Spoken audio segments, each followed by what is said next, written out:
নমস্কার। কলিযুগে দেখুন প্রত্যক্ষ দেব হচ্ছেন কে? হনুমানজি। হনুমানজি যে কোনো পুজো যদি করছেন, হনুমান চালিসা পড়ছেন বা হনুমানজির বীজ মন্ত্র পড়ছেন বা হনুমানজির নাম নিচ্ছেন, তাহলে তার আগে হনুমানজি কিসে প্রসন্ন হন? সর্বপ্রথম ওনার মায়ের নাম যদি বলা হয়, তাহলে দেখে নিন আপনি যে মনস্কামনা নিয়ে বসেছেন হনুমানজির সামনে, আপনার সমস্ত কষ্ট দূর করবেন। কারণ উনি সংকট হরণ হন। তার মানে ওনার নাম, মায়ের নাম হচ্ছে কি অঞ্জনী। তাই জন্য বলা হয় প্রথমে অঞ্জনেয় বলতে। যখনই আপনি অঞ্জনেয় যদি বলে নেবেন একবার, তারপর আপনি যে কোনো হনুমান চালিসা পড়ুন, যাই কিছু পড়ছেন, আপনার সমস্ত কাজ হবেই।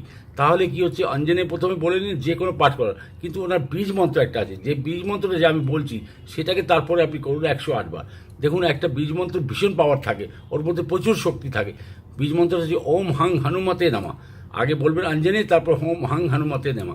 এই মন্ত্র পাঠ করুন, 100% আমি বলবো আপনার যে কোনো কষ্ট, বল বুদ্ধি বিদ্যা সব কিছু এবং সংকট থেকে মুক্তি পাওয়ার একমাত্র উপায় হচ্ছে হনুমানজির এই আরাধনাটা।